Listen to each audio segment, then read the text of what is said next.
നമുക്കിന്നൊരു മേത്തി ചീര തോരനൊന്ന് ട്രൈ ചെയ്ത് നോക്കിയാലോ. മേത്തി ചീര എന്ന് പറഞ്ഞാൽ ഉലുവയുടെ ഇലയാണ്.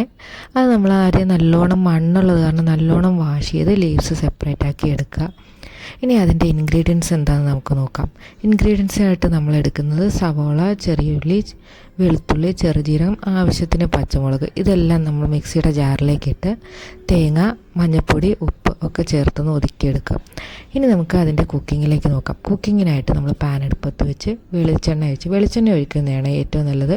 അതിലേക്ക് കടുക്, വറ്റൽമുളക്, അല്പം ഉഴുന്നിട്ട് നല്ലോണം താളിച്ചതിന് ശേഷം അതിലേക്ക് നമ്മൾ അരിഞ്ഞു വെച്ചേക്കുന്ന സവാള ഒരു ഗോൾഡൻ കളർ ആവുന്ന വരെ ഒന്ന് നമ്മൾ വെയിറ്റ് ചെയ്യണം. അതിനുശേഷം നമുക്കിനി അതിലേക്ക് ചീര ഇട്ട് കൊടുക്കാം. ചീര ഇട്ടൊന്ന് ഇളക്കി ഒരു 2 മിനിറ്റ് കുക്ക് ചെയ്തതിന് ശേഷം ഇനി അതിലേക്ക് നമ്മൾ അരപ്പ് ചേർക്കുന്നു. അരപ്പ് ചേർത്ത് ഒരു 2 സെക്കൻഡ് വെയിറ്റ് ചെയ്ത് കഴിഞ്ഞാൽ നമ്മുടെ ചീരത്തോരൻ റെഡി ആയിട്ടുണ്ട്. Thank you for watching.